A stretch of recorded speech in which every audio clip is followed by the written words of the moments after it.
Ya kalau minta tangkap Edis ya boleh lah. Aduh. Assalamualaikum, waalaikumsalam warahmatullahi wabarakatuh. Masya Allah. Teman-teman, suara kodonitan jelas nggak? Tolong dibalas di kolom komentar. Oh iya, mic saya buat masuk TikTok pakai yang mana? Bisa. Jelas. Cukup nggak suaranya? Jelas cukup. Jelas, cukup. Iya, saya aja jelas gitu suaranya. Ini pakai mic handphone? Iya. Oh ya? Canggih ya handphone. Coba. Tes cek. Suara saya jelas? Oh jelas suaranya. Jelas kan? Gila keren ya. Ini handphone masih mahal nih handphone ini. Sejauh ini masih jelas suaranya. Kemarin beli 10 juta. Apa nih merek apa? Oppo apa dah? Oppo Reno 13. Reno 13. Tapi nggak bisa dilipat-lipat ya? Nggak bisa. Ini kalau ini bisa gede. Oh, Apa Samsung? bisa gede lagi.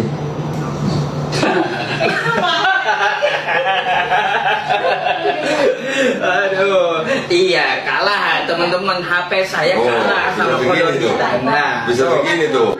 HP beliau bisa dilipet-lipet gitu. Ini bisa jadi kayak SK gitu. Bisa buat kipas juga begini. Iya makanya. Versi ininya sih. Wah enak juga nih nggak begini tuh. Kan gede tuh. Iya, jelas sekali katanya suaranya. Jelas ya? Jelas. Ya. Kalau suara kodonitan jelas banget. Oke, kok. Ya. Oke, ya. Bismillahirrahmanirrahim. Siapa yang buka? Silakan kodonitan. Buka. Oh, tuan rumah ya berarti. Iya, tuan rumah yang buka. Semua. Entah saya mau dikejar apa teman-teman ya. Mau diteter. Ini jadi posisi siapa nih saya? Host atau Dua-duanya, keduanya jadi host. Oke, gitu ya. kita ini aja ya, kita jawab juga ya komen-komen di bawah ya. Iya. Ini aku saya sendiri nih. Ya boleh. Kelihatan. Iya. Apa tuh? Taruh di meja aja. Jangan ada itunya. Oke, Baik, Bismillahirrahmanirrahim. Assalamualaikum warahmatullahi wabarakatuh. Waalaikumsalam. Alhamdulillah Rabbil Alamin. Wassalatu wassalamu ala Rasulillah. Senang sekali bisa berjumpa lagi di channel Donditan, channel yang katanya bikin Kristen beling setan. Iya. Bener nggak? Iya. Katanya, bukan katanya. Katanya. Alhamdulillah hari ini saya kedatangan Ustadz Yusuf PI. Penasaran saya dari dulu. PI itu apa sih maksudnya? PI singkatan. Singkatan apa? Sebenarnya sih nama publik aja itu kok. Dari kita punya Zoom sama YouTube juga kan. Channel YouTube dulu Penegak Islam. Oh, gitu. Penegak Islam. Masya Allah. Orang kalau penegak Islam saya jadi langsung ingat tuh Quran surat Muhammad ayat 8 ya. Nah betul. Betul. Alhamdulillah. Nah, alhamdulillah ini Ustadz Yusuf datang ke Jakarta karena kemarin menghadiri milad api ya. Api yang kedua. Yang kedua. Terus besok mau pulang. Mau pulang lah. Hari ini datang ke sini. Cuman ini apa namanya malah nggak jalan-jalan ke Monas ini. Sudah kemarin. Waktu turun dari bandara kita diajak muter dulu. Gitu. Oh udah ke Monas. Ya. Naik ke Udah. atas. Naik ke atas. Naik ke atas. Oh naik ke atas. Disuruh pusing-pusing dulu ya. Ustadz Yusuf ini aslinya Kalimantan mana? Banjarmasin. Banjarmasin. Udah berapa lama dulu apa namanya berdakwah di media sosial? Kalau dulu udah terhitung dari kita dulu. Dari 8 tahun yang lalu udah. 8 tahun. Nggak terasa. Ya, tapi saya join Yayasan Pembina Mualaf At-Tauhid itu 2020 Ya. pertengahan. Itu kan Agustus. ketemu Kodong dia setelah gitu. Ya. Setelah. Cuma waktu saya mengawali karir itu dari Penegak Islam channel YouTube. Itu 8 tahun yang lalu 2017. Oh, channel Penegak Islam udah 8 tahun yang lalu. 8 tahun yang lalu. Terus akhirnya di ban. Di ban gara-gara bahas biasa Palestina. Iya. Ya, kita harus pintar-pintar cari cara lah ya bagaimana kita tetap bisa berdakwah. Kalau Kodonitan kemarin itu kan lebih duluan saya tuh ya bikin YouTube. Itu Kodoni udah berapa lama sih itu YouTube-nya juga? Kalau saya join atau bergabung dengan Yayasan Pembina Mualaf At-Tauhid itu kan Agustus 2020. Terus akhirnya Saya memberanikan diri buka channel sendiri tuh kalau nggak salah di awal 2021. 4 tahun yang lalu. 2021 itu mikir-mikir. Lah, kenapa?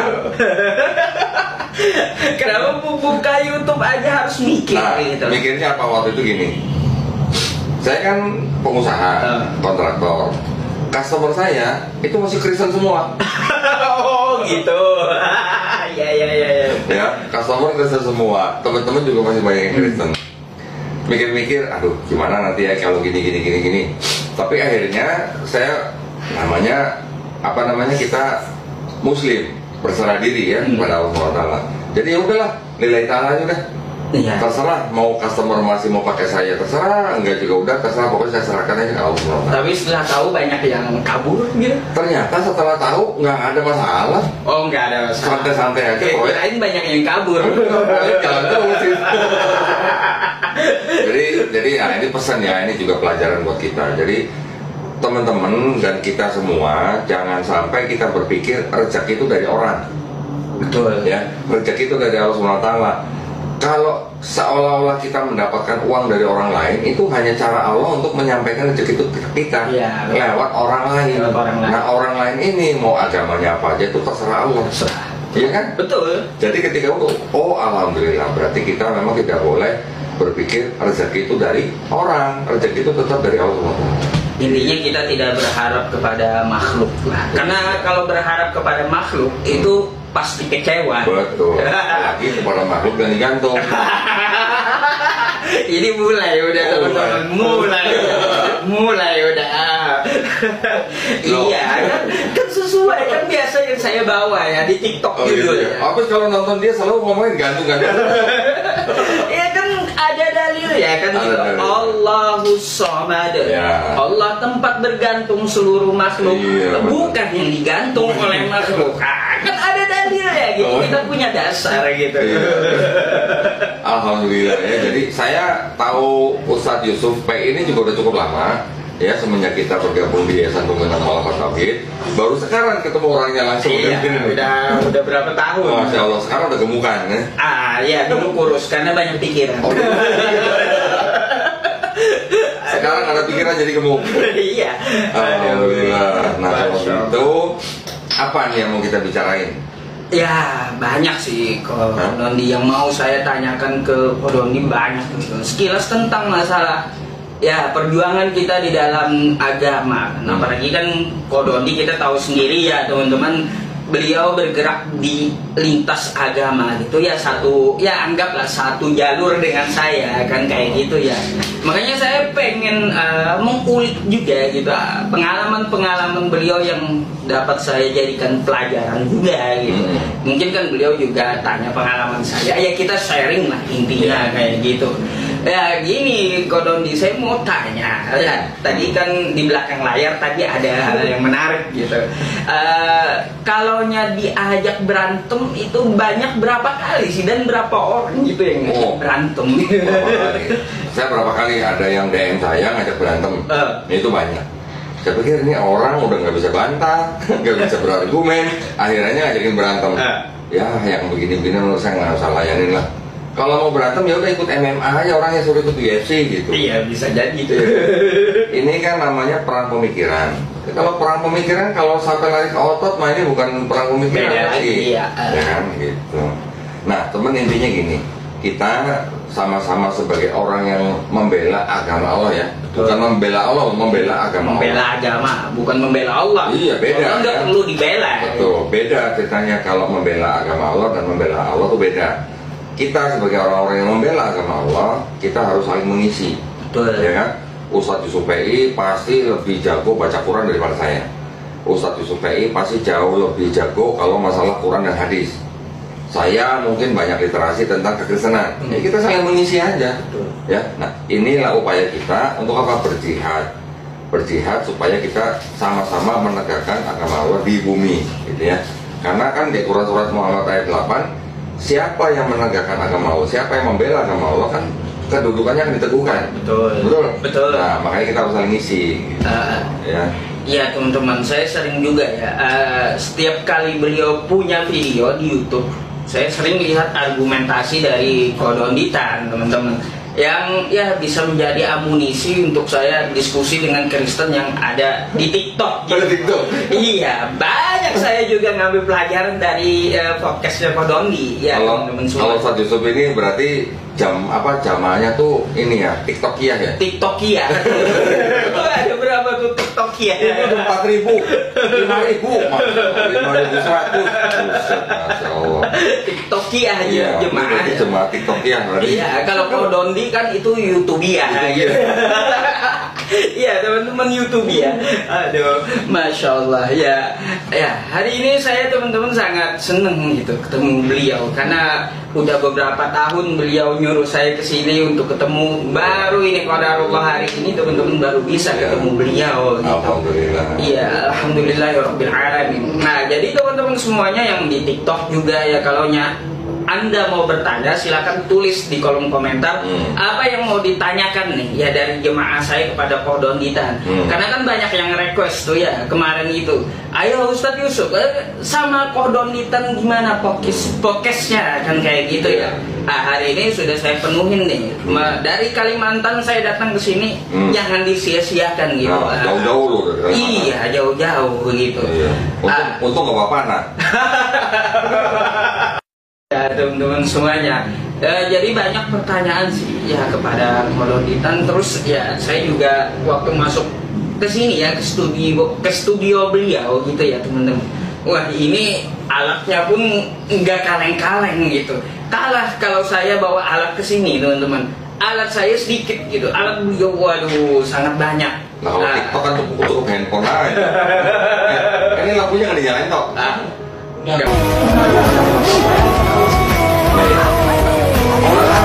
Itu kan pasti pakai tas sendiri ya? Iya. Berpikirnya juga pakai tas sendiri ya kan? Tapi kalau yang masuk itu tambah 40 tahun gitu ya, berarti kan 40 tahun kali 350 hari, contohnya 69. Apa betul ya? Ya 1 tahun. Tambah lagi 23 tahun. Ini pun kan tidak bulat 23 tahun. Enggak. 22 tahun. Berapa? 6 bulan 22 hari. 22 hari ya kan? Makanya sering dibulatkan 23 tahun. Jadi jatuh-jatuhnya kapan selesainya? Berarti tahun 632 Masehi, beberapa bulan sebelum Nabi wafat. Betul. Jadi ketika saya menjawab pertanyaan itu, saya balik bertanya kepada orang itu, kamu tahu nggak bedanya tahun Hijriah dan tahun Masehi? Berapa hari bedanya segitu? Cuma saya tanya begitu, dia nggak mau jawab lagi. Iya. Sudah selesai, alhamdulillah. Tapi itu pertanyaan yang hampir mengecoh gitu ya. Benar, karena tidak semua orang Islam juga tahu dan paham. Orang Islam taunya Nabi lahir tahun sekian Masehi, umur 40 tahun menerima wahyu, ya kan? Quran diturunkan dalam 23 tahun, Nabi meninggal tahun sekian. Tapi kalau dihitung-hitung, oh iya juga ya.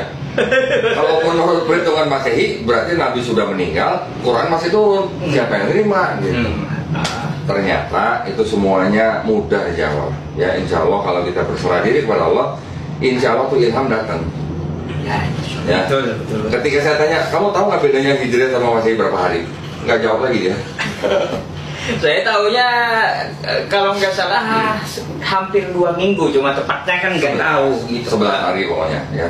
Masehi 365, Hijriah 354. Begitu aja. Itu ya teman-teman, pelajaran untuk kita semua ya. Jika ada pertanyaan yang hampir mengecoh antara tahun Masehi dan Hijriah. Jadi kan make sense, jadi masuk akal. Oh iya benar. Jadi ternyata kalau dihitung dengan tahun Hijriah, make sense bahwa Quran sudah selesai sebelum Nabi wafat. Gitu. Gak mungkin kalau Nabi wafat Qurannya masih turun. Ya, jadi pertanyaan-pertanyaan yang seperti itu memang sengaja dibuat oleh orang-orang yang memang menyerang Islam, yang berusaha melemahkan imannya orang Islam, berusaha merusak akidahnya Islam. Ya seperti itu kan memang itu rencana dari mereka. Walan tardo'anka Yahud walan Nasara hatta tattabi'a millatahum, kan gitu. Jadi Yahudi dan Nasrani nggak akan pernah suka dengan kita. Mereka akan menghalalkan segala cara ya teman-teman semuanya sampai kita mengikuti jalan mereka, milah mereka gitu. Betul. Nah, kalau ditanya pertanyaan paling sulit, buat saya mungkin pertanyaan itu ketika kita nggak tahu akan jadi sulit.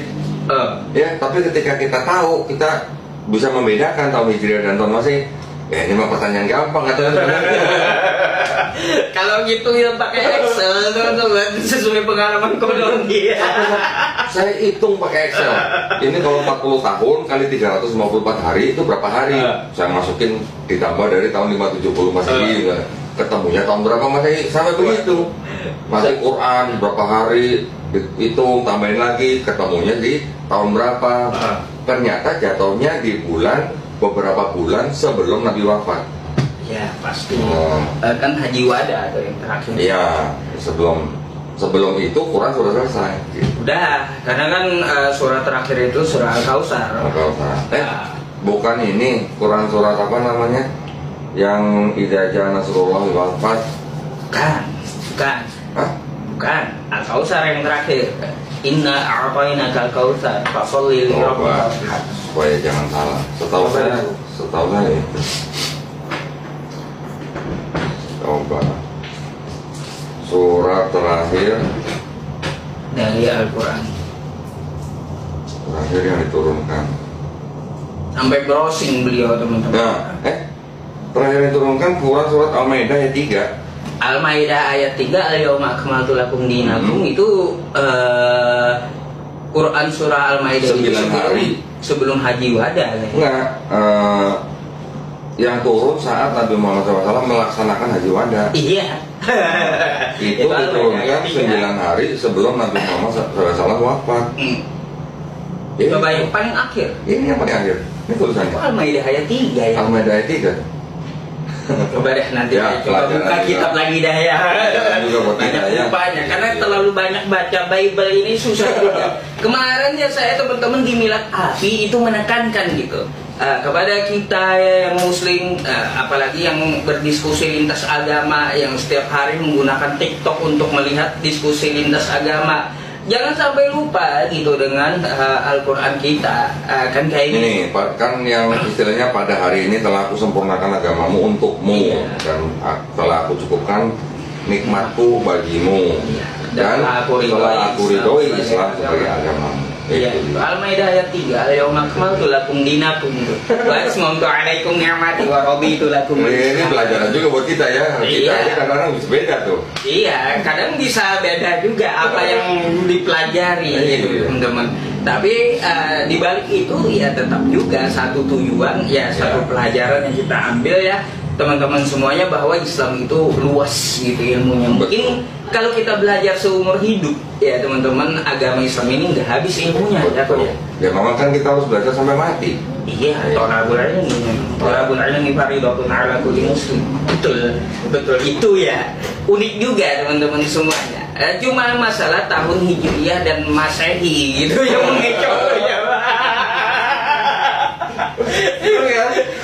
Sepertinya simpel pertanyaan. Saya berapa kali ketika saya diundang ceramah di masjid, saya tanya, jarang yang bisa jawab.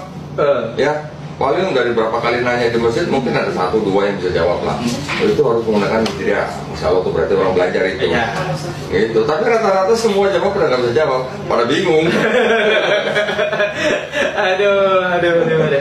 Ya, terus pelajaran buat kita lah. Terus gimana gini Pak? Selain hal itu, kalau pertanyaan yang terhadap Islam yang lumayan menyindir gitu, itu Kodondi ada nggak rasa kesal menjawabnya? Contoh ya pertanyaannya Nabi Muhammad menikahi anak kecil kan kayak gitu.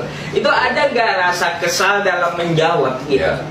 Apa namanya, berapologetika. Ketika mendengar seperti itu, wah itu rasanya udah panas, panas dalam hati. Saya kalau dihina, saya nggak masalah. Tapi kalau Nabi saya dihina, akan saya kejar itu orang. Iya. Sampai manapun saya kejar. Kalau perlu saya penjarain. Ya, saya pernah penjarain satu pendeta tuh di Kota Malang. Ya, di penjarain di Surabaya. Jadi siapapun yang menghina Nabi saya akan saya kejar. Nah, ketika masalah itu dulu ya, setiap kali Nabi dituduh sebagai pedofil gitu, wah itu paling panas saya. Tapi belakangan kan kita sambil belajar terus. Jadi ketika kita mempelajari sebuah tuduhan, kita menjawabnya juga harus dengan bijak gitu.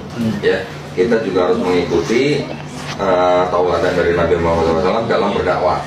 Jadi jangan semuanya dihadapin dengan apa namanya, Kepala panas, otak panas, ya, gitu ya. otak panas. Nah, jadi saya sambil mempelajari jawabannya, ada berapa macam pendekatan gitu ya. Jadi kita tidak hanya melalui satu pendekatan aja, karena di dalam kalangan Islam pun hadis itu yang di dalam Bukhari tentang pernikahan Aisyah dengan Nabi itu juga ada kritik. Iya, ada kritik Ya kan? Jadi kita melakukan jawabannya tuh pendekatannya bisa ada dua, minimal dua.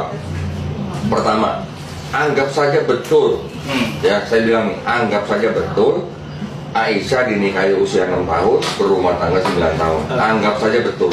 Enggak betul, baik. Pertanyaan pertama kali saya apa?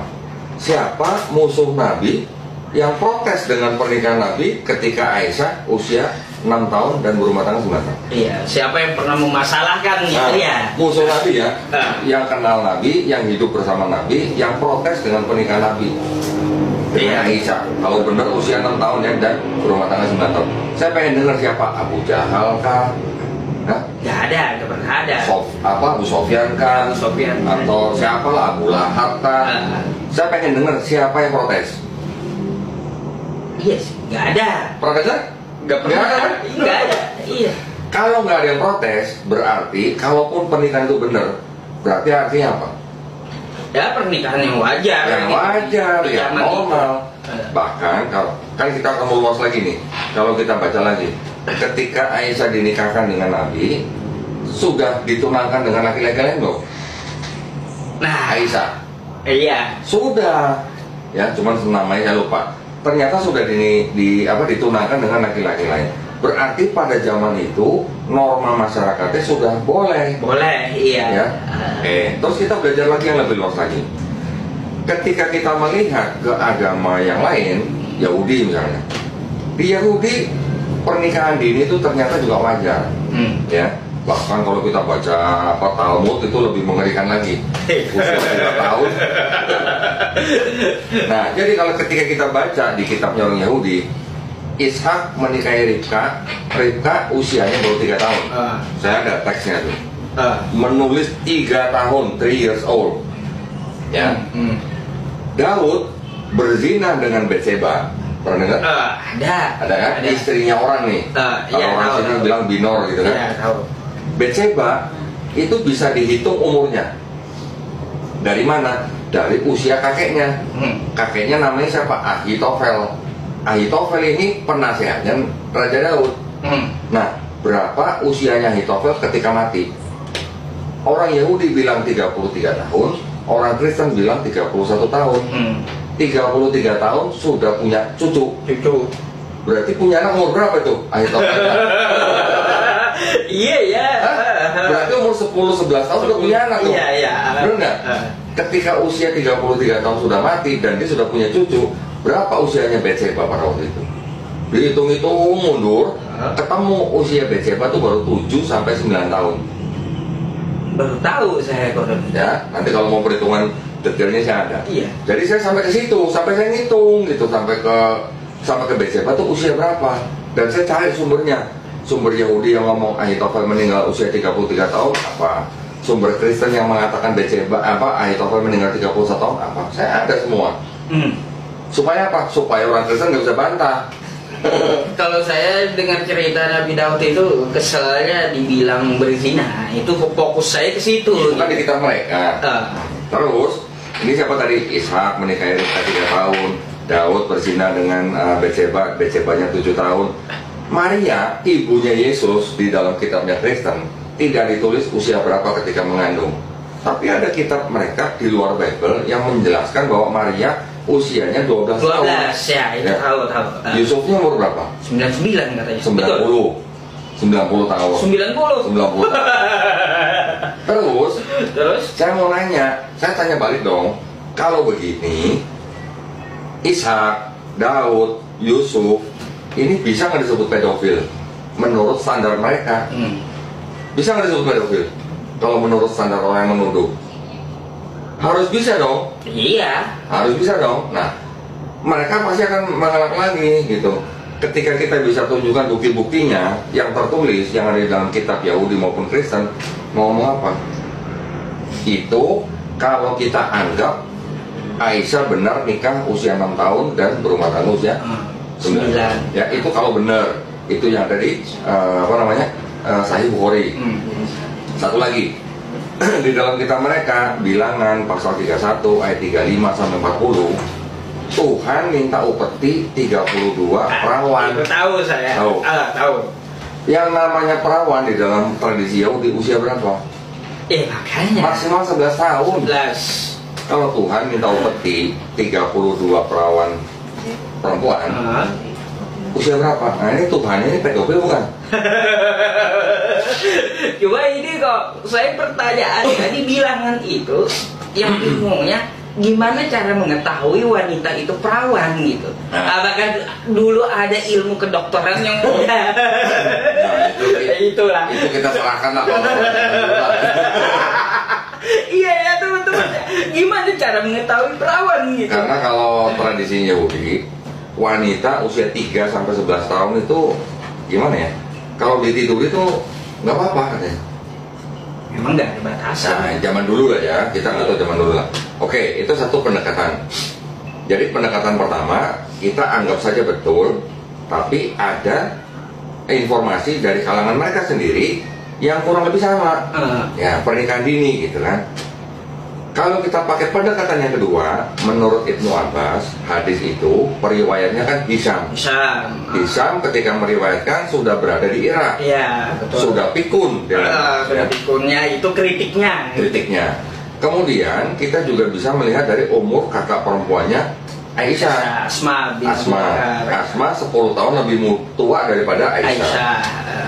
Asma meninggal tahun 73 Hijriah ketika berusia 100 tahun. Betul. Berarti ketika hijrah tahun berapa? 622. Ya, betul kan? Masehi. Aisyah ketika itu usia berapa? Kalau Asma meninggal tahun 73 Hijriah, usianya 100 tahun. 100 dikurangi berapa jadinya? 73 Hijriah. 27. Iya. Umurnya Asma. Berarti kalau 27 umurnya Aisyah berapa? 17 hijrah. Nabi menikahi Aisyah 2 tahun setelah hijrah. Berarti Aisyah umur berapa? 19. Ya itu ada yang kayak seperti itu literasinya, betul. Belum lagi kalau kita melihat dari turunnya Quran surat Al-Qamar. Belum lagi belum lagi kalau kita melihat berapa usianya Aisyah ketika dia ikut perang Uhud. Iya. Berapa usia minimal untuk ikut perang? 15 tahun. Jadi kalau kita berdasarkan pendekatan yang kedua, berarti umurnya Aisyah nggak mungkin 6 tahun. Iya. Ya. Kalau saya sih lebih condongnya ke situ. Oke, kita tahu nih dua pendekatan. Tapi yang lagi nampol yang mana? Ya pasti yang pertama. Itu maksud saya. Ya nggak mungkin ya kalau untuk internal Islam bisa seperti itu. Kalau nanyanya yang Islam. Tapi kalau nanyanya yang bukan Islam ya pasti. Kita lebih nampol yang pertama. Iya, karena pasti. Ketika saya pakai pendekatan yang pertama, saya ada bukti-buktinya. Ada bukti kitabnya. Boleh lihat kitabnya? Boleh. Udah sampai sini ya. Kembali kita spill. Nah, ini kita lihat. Sebentar.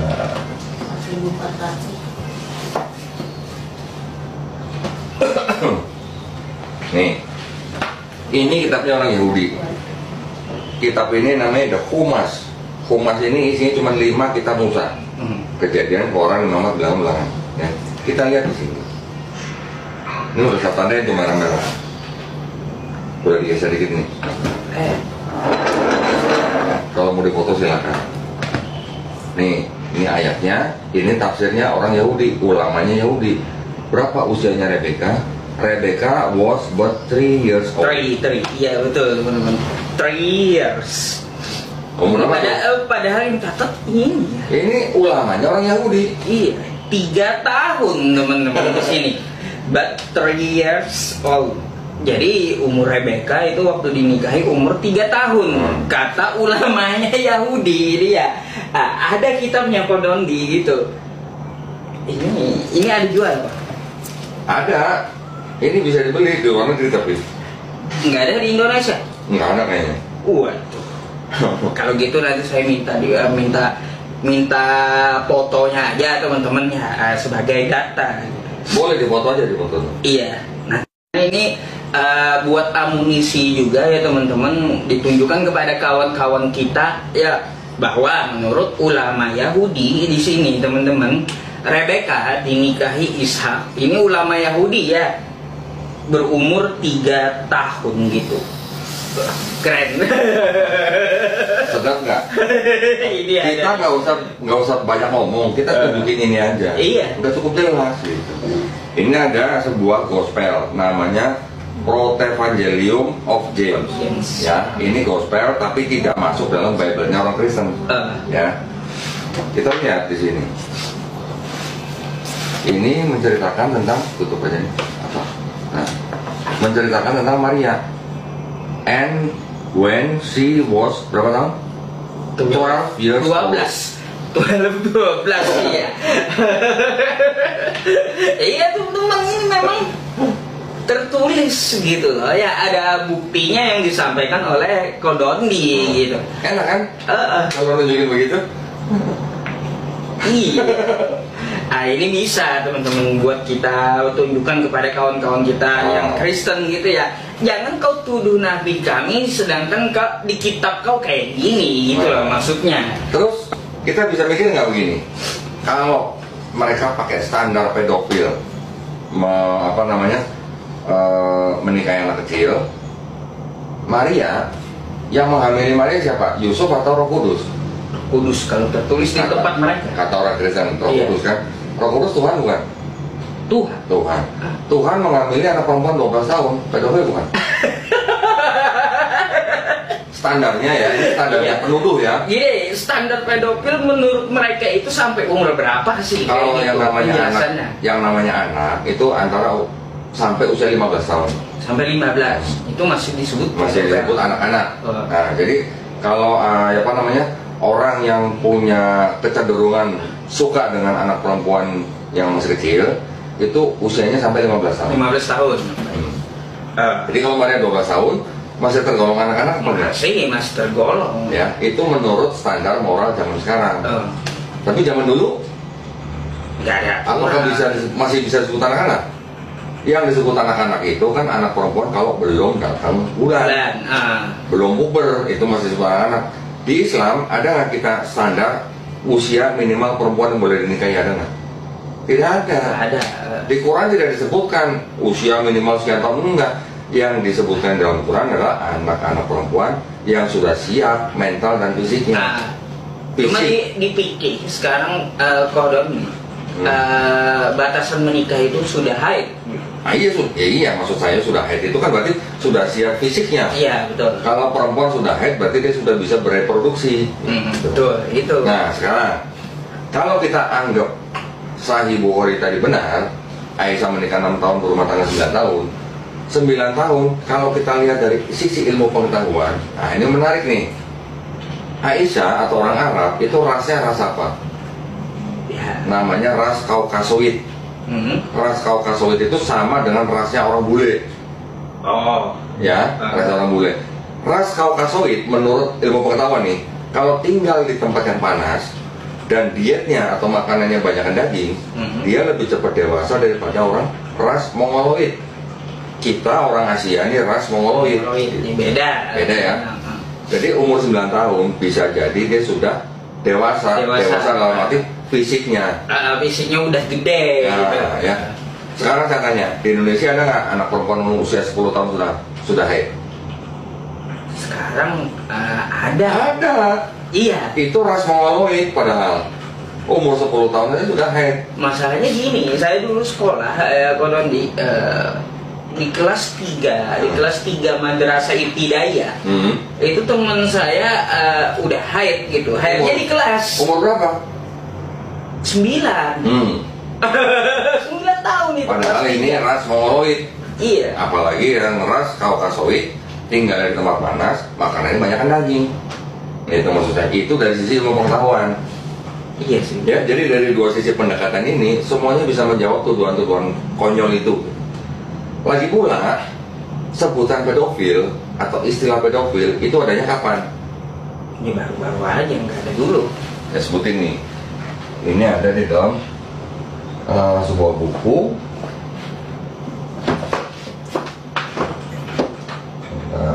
Ada di Banyak koleksi beliau, teman-teman. Mantap. itu baru dapat 19 baru ada sebutan pedofil. Sebutannya. Ini ada sebuah buku nih, karangan dari Hajah Irena Handono. Ya, Nabi SAW bukan pedofil. Kita cari di sini informasinya. Beliau kan juga nulis kan nggak asal nulis, pasti ada referensinya. Nih, kata pedofilia sendiri mulai diperkenalkan sejak tahun 1886, abad 19. Iya, Ya. hampir abad 19. Oleh seorang psikiater Wina bernama Richard von Krafft-Ebing. Berarti zaman dulu belum ada istilah ini. Nah, jadi kalau ada tuduhan tentang pernikahan Nabi dengan Aisyah, itu artinya orang itu membawa standar moral zaman sekarang ke Zaman dulu. Nggak cocok. Nggak boleh. Iya, betul. Tanya neneknya menikah usia berapa? Ya juga sih. Cuma nenek kita aja tanya nikahnya usia berapa? Mungkin belasan. Belasan gitu. Justru kalau zaman dulu usia 20 belum menikah, Itu udah terlalu tua. malah aneh. Iya, Kenapa? aneh. Kenapa? Karena usia rata-rata manusia zaman dulu sama zaman sekarang beda. Iya kan? Zaman dulu usia manusia rata-rata tuh lebih pendek daripada zaman sekarang. Makanya mereka menikah usia dini. Tuh. Iya, 20 dulu dianggap aneh gitu. Perawan tua. Dianggap perawan tua, betul.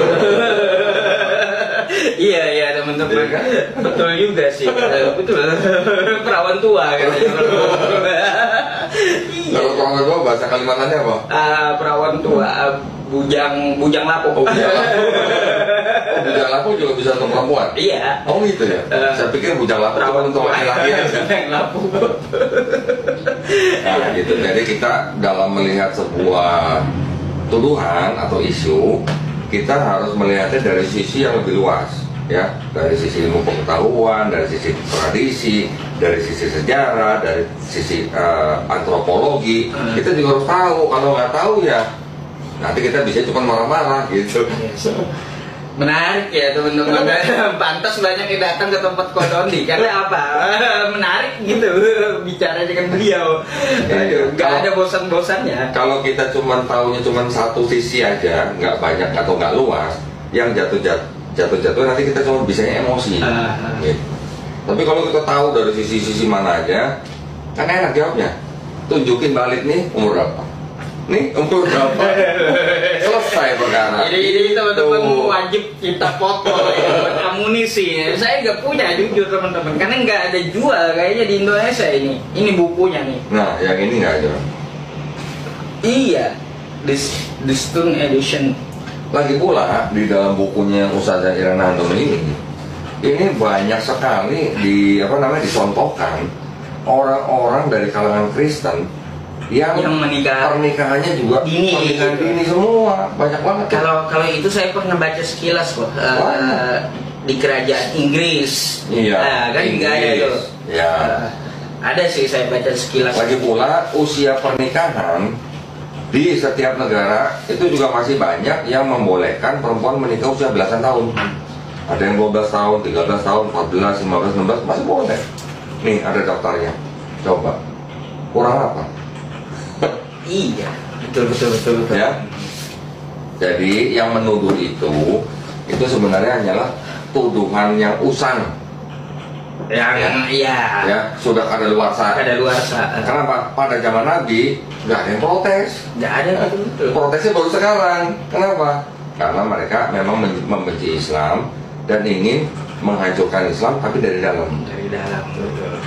Cuma gini kok, mereka biasanya menyerang Islam tapi lupa bertahan gitu. Kalau kita sodorkan ini mereka kenapa? Pusing jawabnya gitu. Iya. Kita kembali, gimana mereka cara bantahnya coba? Nggak bisa bantah. Nggak bisa bantah. Gimana mau bantah? Ini dari tradisi mereka sendiri. Iya. Betul. Teman-teman semuanya, yang jamaah TikTokia saya gitu. TikTokia. Kalau mau langsung tanya tuh tulis di kolom komentar ya. Kodok dibaca juga itu ya. Nanti baca komen nih. Iya. Apa kata teman-teman nih? Kalau mau baca-baca nih. Boleh. Ada yang minta dibukain kitab merah tuh katanya. Oten di London lagi panik. Apa ini? Keren Ustaz. Apa ini? Minta tolong sama Ko Dondi bukain Bible yang tidak diperjualbelikan. Ada, tenang aja. Ada katanya Roh Kudus pedofil. Iya, teman-teman. Kesimpulannya kan kayak gitu. Maria mengandung dari Roh Kudus kan katanya. Ya, Rebecca 3 tahun nih kitabnya ya teman-teman nih. Rebecca 3 tahun. Ini kitab yang tidak diperdagangkan. Nah, sama pendeta nih. Ini bahasa Indonesia juga. Iya. Kemarin ada pendeta. Bedanya dengan yang apa dia? Itu ada Deuterokanonikanya. Deuterokanonika ya. Nah, kalau ini kitabnya orang Kristen. Ya. Ini isinya 66 surat.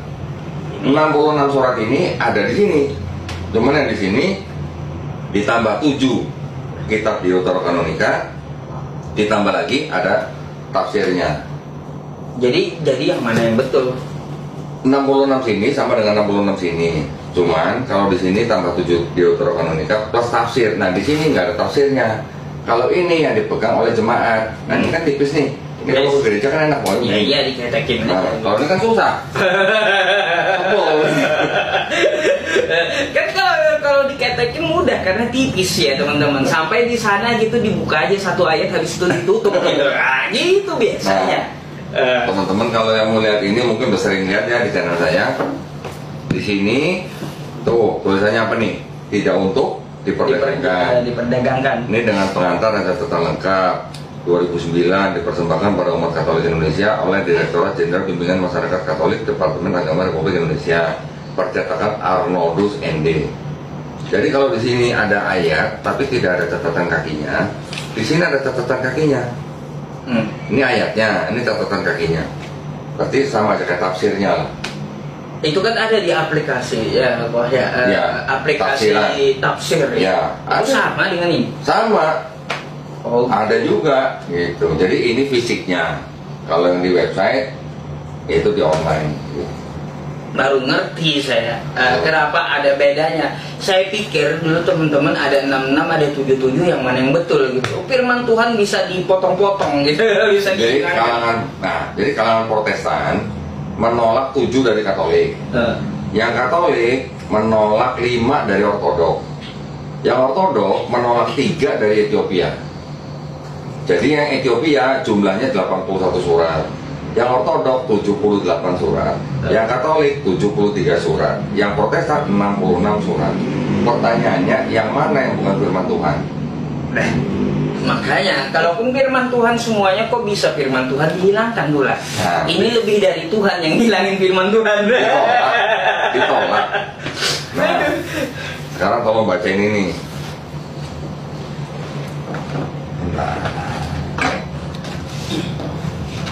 Tolong bacain ini yang garis merah. Oh, garis merah. Saya bacain ya teman-teman. Sini aja. Sebab ada 3 yang memberi kesaksian di dalam sorga, Bapa, Firman, dan Roh Kudus, dan ketiganya adalah satu. Dan ada 3 yang memberi kesaksian di bumi. Ayat itu bisa dianggap sebagai bukti bahwa di dalam kitabnya orang Kristen ada ayat yang mengajarkan tentang konsep Trinitas. Karena Trinitas itu kan Bapa, Firman, dan Roh Kudus, dan ketiganya satu. Itu kan Trinitas. Ini ada catatan kakinya yang merah bawah. Tolong dibaca. Saya bacain ya teman-teman. Catatan kakinya nih. Ya, ayat 7 dan 8 di dalam surga, di bumi. Bagian ayat ini tidak terdapat dalam naskah-naskah Yunani yang paling tua, dan tidak pula dalam terjemahan-terjemahan kuno, bahkan tidak dalam naskah-naskah paling baik dari Vulgata. Aduh, Bagian ini kiranya aslinya sebuah catatan di pinggir halaman, salah satu naskah terjemahan Latin yang kemudian disisipkan, sisipan ke dalam naskah-naskah oleh penyalin dan akhirnya bahkan disisipkan ke dalam beberapa naskah Yunani. Karenanya bagian ini pasti tidak asli. Pasti tidak asli. Pakai pasti loh. Pasti tidak asli. Tidak asli, kata lainnya apa? Iya, palsu. Ini bukan kita yang ngomong ya, yang ngomong kan ini sendiri. Iya, kitabnya sendiri yang ngomong. Nanti yang di YouTube saya, nanti akan saya foto, saya tampilkan. Nah, ya teman-teman, betul. Nah, kalau TikTok kan nggak bisa kan? Nggak bisa, tapi nanti saya minta foto juga buat Foto kita, aja. Iya, boleh. pastikan saya baca jujur gitu ya teman-teman. Karena apa? Kalau saya lihat komentarnya banyak yang kesurupan itu. Kesurupan. Iya. Harus diruqyah dong kalau gitu. Iya, makanya harus diruqyah. Banyak yang yang diserahkan kepada iblis gitu. Aduh, iya, banyak yang diserahkan kepada iblis, makanya kesurupan. Makanya teman-teman semuanya, ya, apalagi nih ya pasien-pasien saya yang ada di TikTok. Iya, coba dilembutkan hati itu ya. Kalau saya menyampaikan, Kodondi menyampaikan, dicerna gitu ya. Terus dipelajari, jangan kau bawaannya itu panas ya. Panas itu pasti apa? Dari apa? Dari iblis gitu. Karena iblis itu diciptakan dari api. Makanya, iya, kemarin ada juga Kodondi ya. Kami ini katanya ya makan iblis gitu. Itu panas. Ada, iya. Kami itu makan iblis karena iblis itu masuk ke dalam babi. Lalu babi itu kami makan. Oh iya, benar. Iya. Ketika Yesus mengusir iblis, setan masuk ke dalam babi. Babinya dimakan. Babinya kami makan. Jadi makan babi panas. Iya, jadi kami makan iblis. Maka dari itu orang Kristen ini katanya tidak akan bisa digoda oleh iblis. Lalu apa tanggapan saya? Ngapain iblis goda sesama iblis? Kan gitu. Kan dia ngaku sendiri ya, yang masuk ke tubuh dia iblis gitu. Ngapain lagi iblis godain sesama iblis? Nah, kan gitu. Ya betul ya teman-teman ya. Masya Allah nih. Daging Tuhan dimakan. Ya makanya kagak usah Tuhan yang mereka makan, iblis pun mereka makan. Mau kayak gimana? Kalah kita. Kalau untuk masalah makanan semua dimakan. Kalau kaki meja ini bisa dimakan, mereka makan juga teman-teman. Aduh, ini teman-teman sangat menarik gitu ya. Saya bertanya dengan Kodondi, waduh, ini kesempatan emas yang contoh tadi ya, ilmu juga beliau jabarkan tentang tuduhan mereka terhadap Rasulullah SAW. Satu lagi kok tentang masalah penurunan kitab gitu.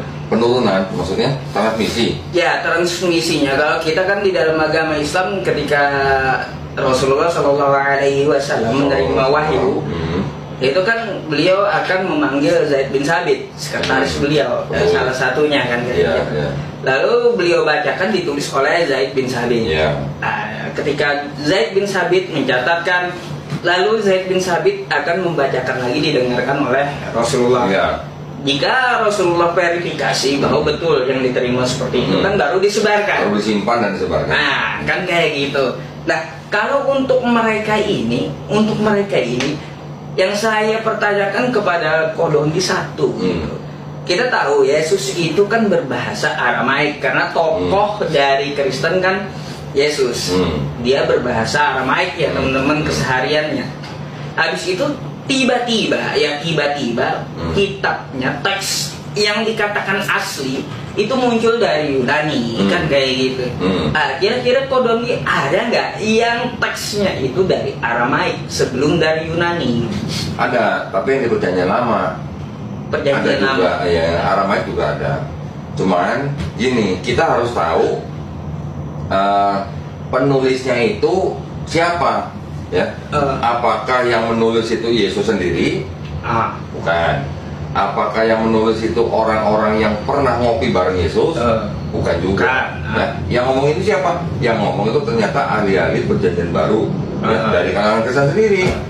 Nah, kalau di kita di Islam kita menerima Quran itu dalam tradisi lisan. Bisa. Ya, betul. Artinya apa? Artinya kita apa namanya menerima Quran itu dalam tradisi hafalan, gitu ya, tulisan. Kodok ini izin sebentar ya, ini kenapa? Kenapa tuh? Lab ini dibatasi untuk beberapa penonton karena maklum lah ya, Ada yang kejang gitu, main report gitu wajar. Itu udah biasa saya Udah hadapi biasa, gitu, ya? yang di report dilaporkan ke tok gitu. Oh, Biarin biasa. aja. Oke, kalau di Kristen itu transmisinya berdasarkan tradisi tulisan. Jadi kalau di Kristen kitabnya mereka itu kan sudah ada surat yang sudah ada pada saat itu masuk ke dalam kitabnya Kristen itu berdasarkan dipilih-pilih. Contoh kayak gospel, Matius, Markus, Lukas, Yohanes. Ini ada 4 gospel. Apakah 4 gospel ini khusus dibuat untuk Bible? Tidak. 4 gospel ini dipilih dari kira-kira 50 gospel yang ada pada saat itu. Banyak dipilih-pilih. Oh, yang ini baca, oh cocok. Ini baca, oh cocok. Ini cocok. Oh, ini enggak cocok. Ini enggak cocok. Ini cocok. Begitu. Jadi bukan berdasarkan hafalan atau lisan gitu. Jadi mereka memilih gospel-gospel itu yang cocok baru masuk dalam kitab mereka. Nah, sekarang pertanyaannya, 4 gospel, Matius, Markus, Lukas, Yohanes, apakah yang nulis itu orang yang bernama Matius, Markus, Lukas, Yohanes?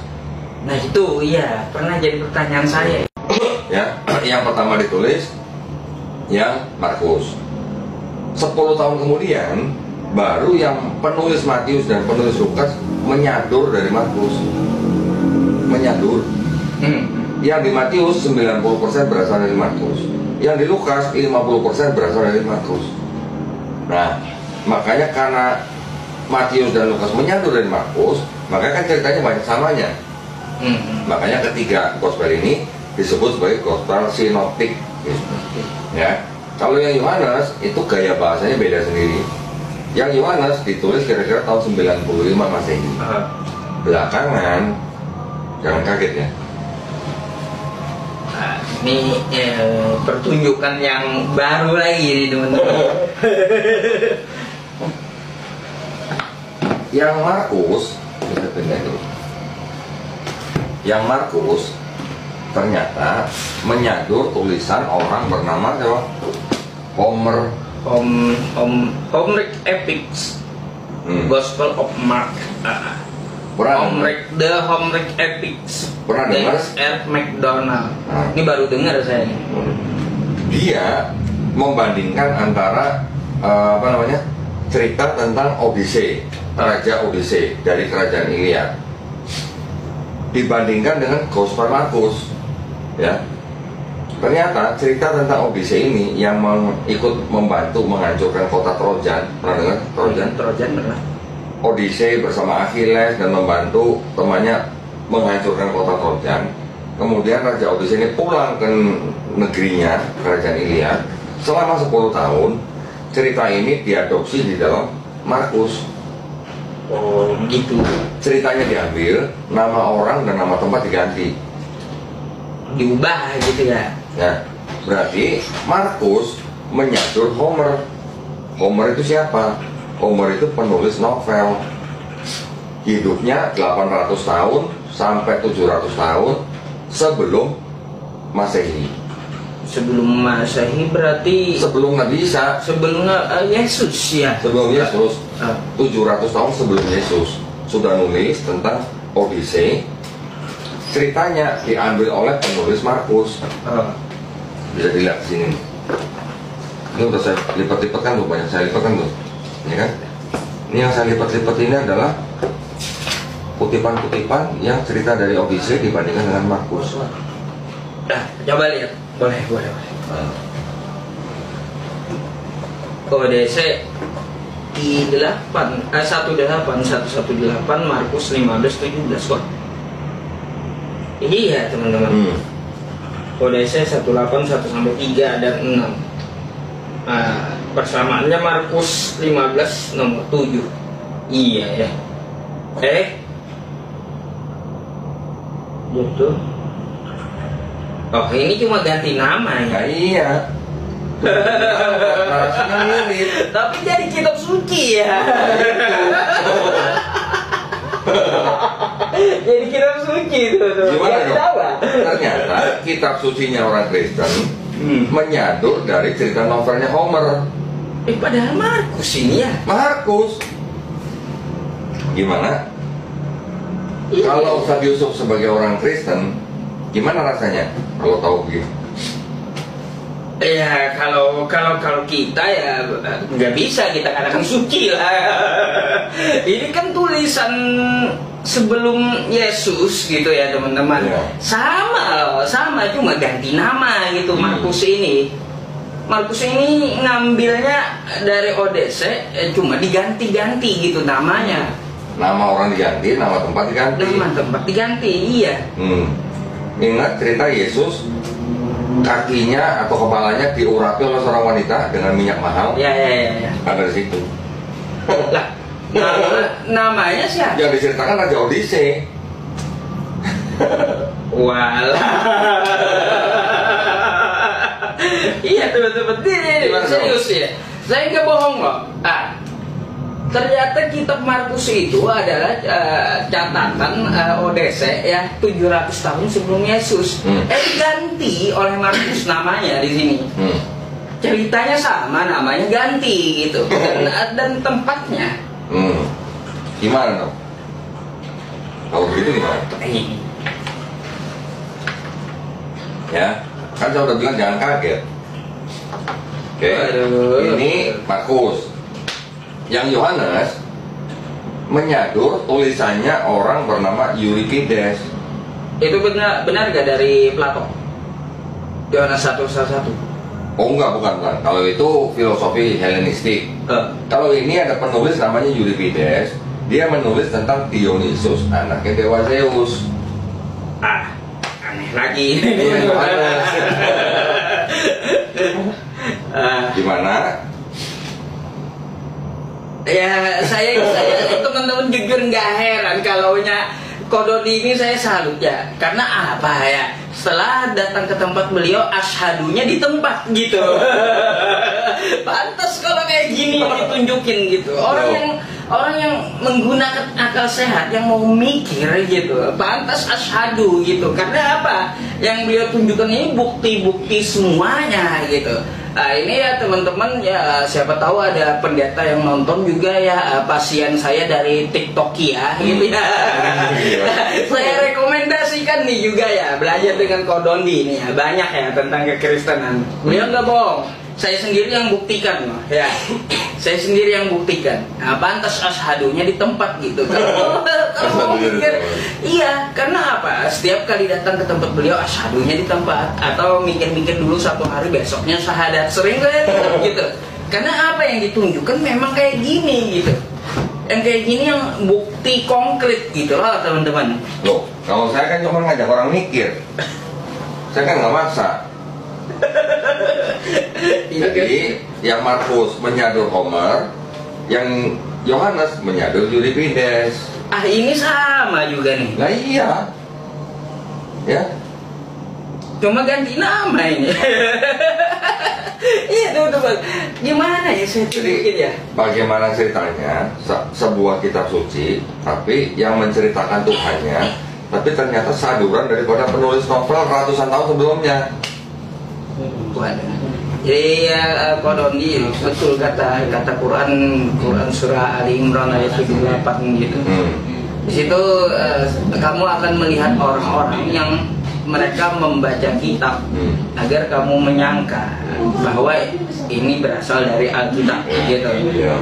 Padahal itu kata Allah wa ma huwa minal kitab, bukan dari kitab gitu, bukan dari firman Tuhan. Iya, terbukti ini gitu, serius terbukti teman-teman.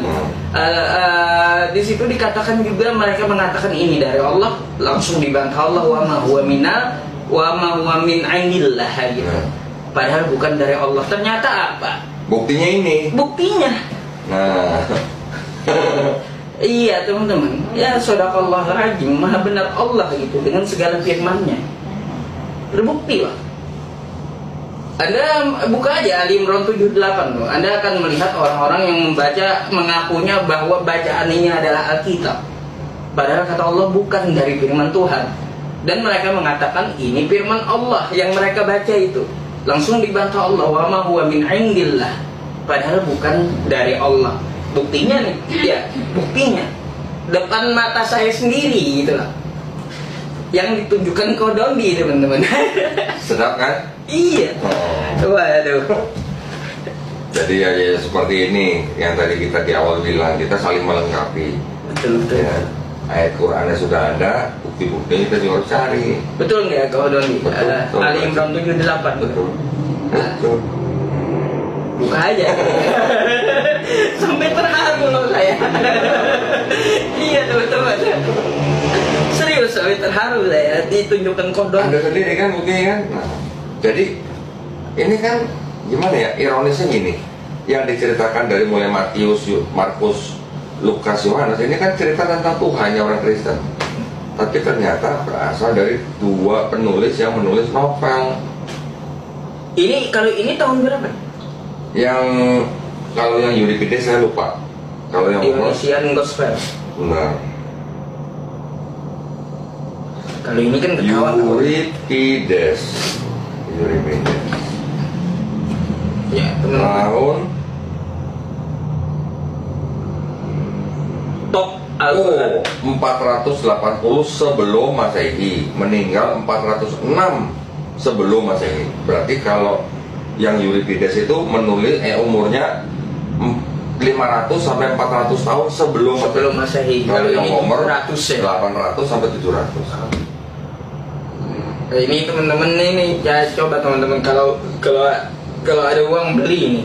Serius, kitab Markus ngambil dari sini rupanya. Banyak ayat yang sama tapi namanya diubah gitu. Nah, jadi yang Markus ngambil dari Homer, yang penulis Matius dan penulis Lukas ngambil dari Markus, contek-mencontek gitu. Yang Yohanes ngambil dari Euripides. Jadi kalau dua kata untuk mewakili hal itu apa? Jangan sedih gitu. Iya. Tapi saya salut kok Doni. Kok Allah Subhanahu wa Ta'ala kok tahu yang kayak gini? Insya Allah kalau ada lagi seperti ini, menulis buku tentang keajaiban ayat-ayat Quran dibandingkan dengan Bible. Saya belum beli aja bukunya itu, Kit Elmore, tentang embriologi yang juga mengkonfirmasi Quran. Kalau itu saya rasanya pernah dapat literasinya. Cuma dari internet.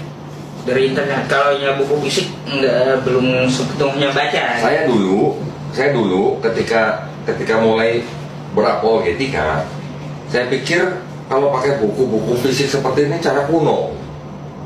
Ya. Iya. Saya pikir zaman dulu cara kuno. Karena kan ada internet ya. Ada PDF kan. Tapi belakangan setelah saya mulai terjun, ternyata buku-buku fisik seperti ini lebih kredibel, lebih valid dibandingkan dengan PDF. Karena kalau PDF kan ya kita tahu lah bisa dibuat-buat orang, atau bisa diedit orang. Tapi kalau ini kan sudah ada izinnya, ada ISBN-nya gitu. Betul. Gitu.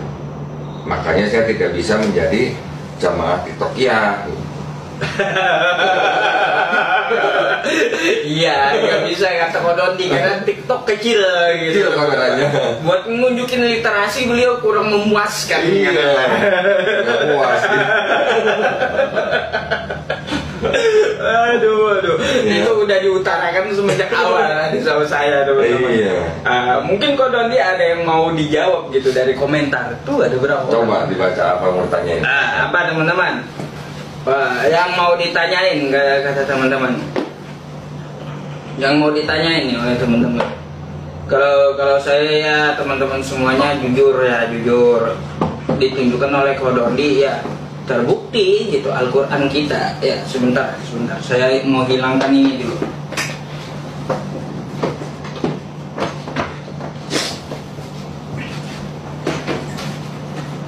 Apa naikin Agatha itu nggak ada ilmu. Jangan Agatha lah. Pinjam bukunya katanya kok. Belilah. Masa kalian pinjam kacau juga ini jamaah TikTok ini. Mari berpikir cerdas. Yang belum syahadat apa ini? Ayo silakan nih. Saya bacakan satu pertanyaan yang bagus untuk dijawab kode Donitan nih. Karena mungkin ya waktu podcast kita kan nggak lama sama beliau, sekitar 2 jam. Ayo, ada pertanyaan yang bagus nggak buat beliau? Saya udah nanya 2 hal gitu, dan ya hari ini dimana Ko Dondi sendiri membuktikan kebenaran Al-Quran di hadapan saya gitu teman-teman. Nggak rugi saya datang sini gitu. Oke, apa nih? Beli bukunya di mana katanya?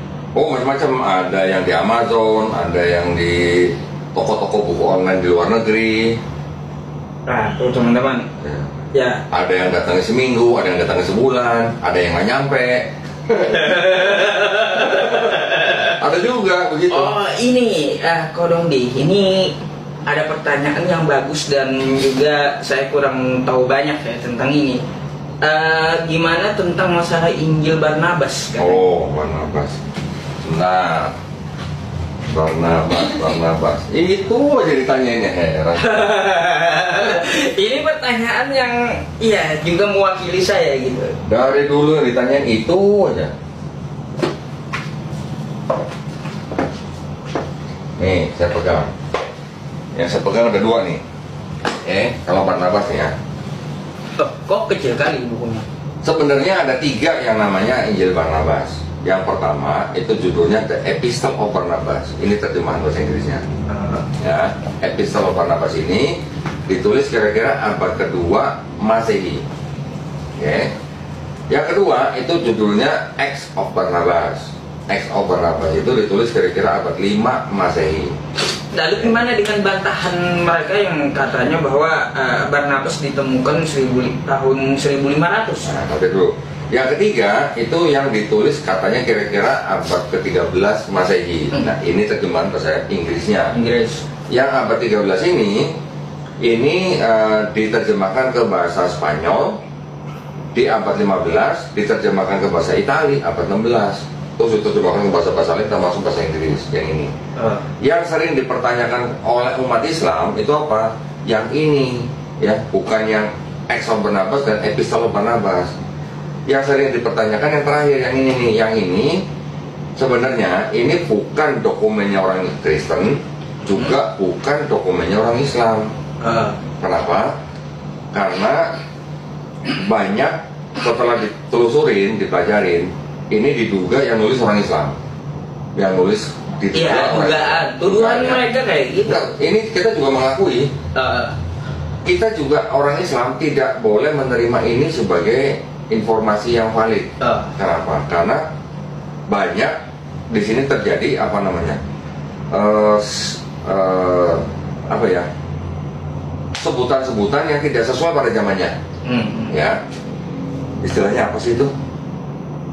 Anakronisme namanya, sebutan-sebutan tapi tidak sesuai pada zamannya. Terus di sini kan ada diceritakan yang disalib bukan Yesus tapi Yudas Iskariot. Di sini diceritakan Yesus mengatakan akan ada nabi lagi yang datang bernama Ahmad. Oh ya. Okay. Tapi ada yang tidak sesuai dengan akidah kita. Siapa tuh? Saya langsung bacain ya teman-teman.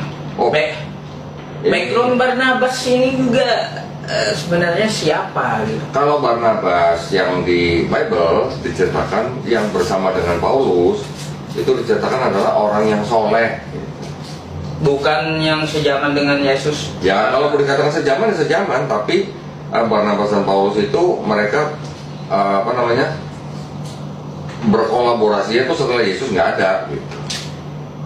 Tapi pernah nih, bahkan di sini disebutkan bahwa yang akan dikorbankan adalah Ismail, bukan Ishak. Ya, ini ada di pasal 44 nih. saya tunjukin yang tidak sesuai dengan akidah Islam. Pasal 9 karena apa? Yang di sini yang disebut sebagai, nah ini nih mau baca yang mana boleh? Jesus answered, Jesus menjawab, the name of Messiah is admirable. Nah, siapa di situ? Admirable. Muhammad Admirable. is blessed name. Nah, jadi Namanya adalah Muhammad ya, kayak gitu. ya, dengan kata lain di situ diceritakan bahwa Yesus menyebut bahwa yang disebut Al-Masih itu adalah Nabi Muhammad. Nabi Muhammad. Loh, Pernah baca nggak? dari mana? Nah, makanya, Iya.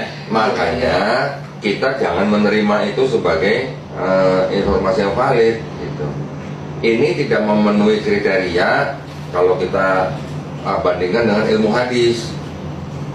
Ya, ini bukan dokumennya Islam, juga bukan dokumennya Kristen. Kristen tidak menerima ini, kita juga tidak menerima ini. Juga nggak bisa diambil gitu ya. Nggak bisa. Karena kan ada yang beda dengan akidah di Islam. Kita tidak pernah baca di Quran atau di hadis Nabi Muhammad SAW disebut Al-Masih. Nggak ada Ya kan? yang disebut Al-Masih. Yang disebut Al-Masih cuma Nabi Nabi Isa. Isa. Karena Al-Masih itu kan dari kosakata masaha. Al-Masih sang pengusap. Betul. Ya. Nggak cocok kalau Nabi Muhammad Itu. saya atau Al-Masih. Ya ini nggak bisa berarti teman-teman. Tapi kadang-kadang kan yang saya temuin ya Pak ya, di Turki itu katanya kan disimpan di museum Turki dengan tulisan emas. Ya, ini isinya. Ini Ini isinya. terjemahannya. Ini terjemahan bahasa Inggrisnya. Oh, ini katanya ini karangan umat Islam, padahal nggak bisa juga kalau kita terima di sini teman-teman. Nabi Muhammad disebut Al-Masih di Barnabas ini, berarti memang kita nggak bisa terima dan mengambil sebagai akidah kita Injil Barnabas ini. Tapi katanya ada di pintu surga tertulis La ilaha illallah Muhammad Rasulullah di Injil Di Barnabas. sini mungkin ada. Saya juga mungkin Belum habis baca. Iya. Oh. Ya, tapi kalau begitu ada yang beda, loh, kok bisa Al-Masih Nabi Muhammad? Berarti kan berbeda. Kita nggak pernah baca kan di Quran atau di hadis Nabi Muhammad SAW disebut Al-Masih. Nggak ada. Gimana? Nggak ada. Nggak pernah saya temuin. Makanya, ya sudah. Jadi, karena ini bukan dokumennya Islam, kita nggak perlu pakai. Nggak bisa. Ya, apalagi kita diskusi juga kalau pakai itu mereka juga nggak terima. Nah, iya, Kristen tidak menerima ini, Islam juga tidak menerima ini. Nggak terima. Iya. Lalu ngapain juga ya dipersoalkan oleh mereka? Ini malah. Belum habis baca. Iya. Oh. Ya, tapi kalau begitu ada yang beda, loh, kok bisa Al-Masih Nabi Muhammad? Berarti kan berbeda. Kita nggak pernah baca kan di Quran atau di hadis Nabi Muhammad SAW disebut Al-Masih. Nggak ada. Gimana? Nggak ada. Nggak pernah saya temuin. Makanya, ya sudah. Jadi, karena ini bukan dokumennya Islam, kita nggak perlu pakai. Nggak bisa.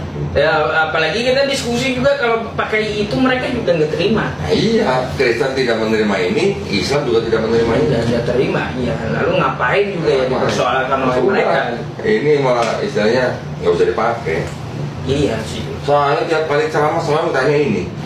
Iya, ini juga penonton saya ini jemaah TikTokiyah ini ya juga nanya Injil Barnabas tuh. Pasti. Iya. Tentang udah dijelaskan oleh Kodondi nggak bisa diambil sebagai referensi Islam karena ada yang bertentangan dengan kaidah atau akidah Islam gitu. Iya. Nabi Muhammad di Injil Barnabas dikatakan Mesias Al-Masih. Itu nggak cocok dengan kita gitu. Bukan gelar beliau gitu ya teman-teman. Iya. Nah, jadi seperti itu. Ya kasih aja agama lain itu tak. Ya mungkin itu ya satu pertanyaan dari penonton ke Kodondi, saya udah 2 gitu. Mungkin teman-teman semuanya, mungkin dari Kodondi ada pertanyaan kepada saya atau kepada penonton nih. Silakan sebelum kita mengakhiri nih. Ya intinya gini aja. Saya sangat bersyukur hari ini kedatangan Ustaz Yusuf PI, yang mana kita bisa saling berkolaborasi, sehingga kita bisa saling melengkapi, sehingga kita bisa sama-sama menjadi insan-insan yang membela agama Allah. Itu saja yang kita cari. Kita orang Islam cita-citanya nggak tinggi-tinggi lah. Iya. Cita-cita kita cuma membela agama Allah, yang artinya menegakkan Islam di muka bumi, ya. Dan juga cita-cita kita juga cuma husnul khotimah. Iya. Nggak tinggi-tinggi kan citanya kan? Kalau ditawari surga ketujuh, langit ketujuh mau nggak? Mau. Tapi kalau dapat langit pertama, bersyukur nggak? Ya tetap bersyukur. Kalau dikasih emperannya aja, udah bersyukur juga ya. Yang penting dia disiksa di neraka, gitu ya. Itu aja. Itu betul. Dikasih emperannya juga orang udah seneng banget ya. Apalagi langit ketujuh, masya Allah ya. Kita cuma bisa berharap apa? Ya kita bisa harapkan cuma rahmat dari Allah SWT. Iya betul. Wala talbisul haqqa bil batil ya. Iya kan? Betul. Ya alhamdulillah senang Ustaz Yusuf Tahi bisa datang ke sini. Mudah-mudahan kita bisa lanjutkan silaturahmi kita ya di tempat dan waktu yang berbeda. Siapa tahu nanti soal saya ke Banjarmasin. Silakan kita hubungi. Saya cari ya. Saya akan jamu beliau. Nanti kita lihat studionya. Studio TikTok ya. TikTok ya. Ini ada 4.000, 5.000. 5.000 itu kalau dikumpulin banyak loh. Iya. Apalagi suruh ngantri berapa kilo. Tapi kalau malam di atas 10.000. Tuh kan, masya Allah. Alhamdulillah. Iya, jemaah TikTok ya ini. Cuma teman-teman ya. Di podcast ini saya sangat sangat terharu gitu sama Kodon Gitan. Beliau membuktikan kebenaran Al-Quran depan mata saya gitu, yaitu Quran surah Ali Imran ayat 78 tadi. Kalau saya mencari-cari seperti apa gitu kebenarannya Quran surah Ali Imran 78 itu ya, sampai saat ini literasi yang kurang dari saya itu saya belum bisa dapat membuktikannya gitu. Hari ini qadarullah teman-teman, enggak rugi saya dari Kalimantan Selatan ke Jakarta untuk menemui beliau dan depan mata saya gitu ya. Shadaqallahul azim, maha suci Allah gitu dengan segala firman-Nya, dengan kebenarannya gitu. Maha benar Allah dengan segala firman-Nya melalui Kodon Gitan. Ya teman-teman semuanya, jika ingin bertamu dengan beliau, saya sangat rekomendasi baik yang muslim silaturahmi ke sini, dan ya juga jemaah TikTokiyah, pendeta-pendeta yang sering ngotot sama saya di tok-tok ya.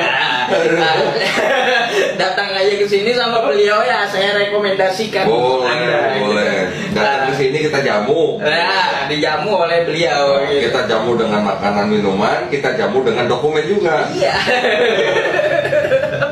mantap teman-teman. Iya, gak rugi saya, serius. Ya jujur teman-teman, bikin saya terharu. Ali Imran 78 tadi beliau buktiin sendiri bahwa ya yang namanya Alkitab gitu ya, Alkitab akan ada orang-orang yang memutar lidahnya membaca agar Anda menyangka bahwa mereka membaca Alkitab. Padahal itu bukan Alkitab kata Allah. Ternyata dari saduran cerita novel sebelum Masehi. Ratusan tahun. Iya, ratusan tahun sebelum Masehi, tapi setelah Masehi jadi kitab suci. Jadi pesan kita apa jadi? Pesan kita apa jadi? Jangan sedih. Jangan sedih dan jangan sakit kepala gitu ya. Mendengar pembuktian yang dibuktikan oleh Donditan gitu ya. Ini dokumen yang sangat bagus ya, di YouTube beliau juga ya teman-teman yang di YouTube, dan nanti di YouTube saya juga akan tampilkan gitu. Ini secara langsung di TikTok saya, ini live streaming langsung Pak? Enggak, ini rekam. Nanti yang kita tadi tunjukkan, nanti kan kita tunjukkan fotonya. Ditunjukkan dokumen. Jadi orang menonton video di YouTube seolah-olah berada di sini. Boleh. Nanti saya ambil di YouTube aja sebagai bahan gitu ya, untuk jamaah pendeta TikTok ya. Ini gelar teman-teman, gelar dari beliau ya, jemaah TikTok ya, itu dari beliau bukan dari saya gitu ya. Kalau mau salahkan beliau, jangan saya. Masya Allah. Kodon Gitan sebelum tutup nih, mungkin ada penyampaian juga untuk teman-teman yang di YouTube dan di TikTok saya. Kita juga harus objektif ya, objektif dalam arti ketika kita melihat kitab sucinya teman-teman kita yang Kristen, kita juga harus melihat kalau masih ada yang sesuai dengan Quran ya, berarti kita juga harus mengakui bahwa di dalam kitab mereka masih ada kebenaran. Masih ada kebenaran. Ya. Tetapi kalau kita juga melihat kebatilan di dalam kitab mereka, berarti ini kitab sudah bercampur antara kebenaran dan kebatilan. Ya. Kita ikutin saja sunnah daripada Rasul Nabi Muhammad SAW ketika beliau mengajarkan kepada sahabat-sahabatnya, jangan kamu menerima kitab mereka semuanya, tapi jangan kamu juga menolak semuanya. Karena bisa jadi di dalamnya masih ada kebenaran. Iya, ya. Jadi kita juga harus menghormati kitab suci orang lain. Walaupun kita bisa buktikan dengan segala dokumen, kalau itu masih dianggap sebagai kitab suci oleh teman-teman kita yang lain, ya monggo. Itu kita tidak boleh menghina, kita tidak boleh menista atau menghujat. Ya, kita juga dilarang, bahkan yang melarang adalah Allah SWT sendiri. Kita tidak boleh memaki sesembahan mereka. Iya, betul. Ya. Al-An'am ayat 108. Karena kalau kita memaki, mereka juga akan memaki Allah SWT tanpa pengetahuan. Ya. Jadi kita harus mengambil sikap sebagai Muslim yang bijak. Kita ikuti sunnah Rasulullah. Ya, supaya apa? Supaya ketika kita mengajak mereka berpikir tanpa rasa kebencian. Itu yang penting, juga ya. Jadi terima kasih banyak. Sekali lagi Ustadz Yusuf PI, terima kasih banyak sudah datang. Ya. Mudah-mudahan nanti kita semuanya bisa ketemu lagi, insya Allah di janahnya Allah SWT. Teman yang mau membantu perjuangan dakwah kami di Yayasan Gagah Mualaf Indonesia, dipersilakan untuk mengirimkan ke nomor yang di bawah ini ya. Bank muamalat nomornya 30 30 300 300 atas nama Yayasan Gagah Mualaf Indonesia. Barakallahu fikum. Teman-teman yang berpartisipasi dibalas dengan segala kebaikan di dunia dan akhirat ya. Terima kasih banyak. Ustadz Yusuf, pada mengucapkan ya, saya hanya sedikit penyampaian sebelum kita tutup gitu ya. Apa yang disampaikan oleh Kodonditan tadi betul gitu ya teman-teman. Jadi kita berdiskusi itu setidaknya dengan data yang seperti beliau contohkan gitu, bukan dengan hujatan. Karena apa? Kita dilarang untuk menghujat sesembahan di luar agama Islam. Quran surah Al-An'am ayat 108, wala tasubul ladzina yad'una min dunillahi fayasubullaha adwan bighairi ilmin. Jadi kita berdiskusi dengan data, tunjukkan kebenarannya gitu, bukan dengan penghinaan. Kan kita disuruh untuk apa? Ud'u ila sabili rabbika bil hikmah wa mau'izatil hasanah wajadilhum billati hiya ahsan. Serulah ke jalan Tuhanmu dengan hikmah, berilah pelajaran untuk mereka dengan cara yang baik. Ya, jadi seperti itu yang telah dicontohkan oleh Kodonditan. Ya, mungkin seperti itu penutup dari saya juga. Saya juga berterima kasih ini ya kepada Kodonditan yang telah mengundang saya, dan hari ini jujur ya, saya tidak rugi datang dari Kalimantan Selatan ke tempat Kodonditan gitu. Ya, mari dukung juga ya beliau dalam dakwahnya dengan mengirimkan nomor rekening di nomor rekening yang beliau sebutkan tadi gitu ya. Teman-teman yang di TikTok jika ingin ya meminta nomor rekening beliau, nanti silakan ya WhatsApp saya, nggak apa-apa juga. Jangan nomor rekening saya, nomor rekening ya. Ya, nomor rekening yayasan yang saya maksud, bukan nomor rekening beliau gitu. Karena beliau punya yayasan untuk dakwah.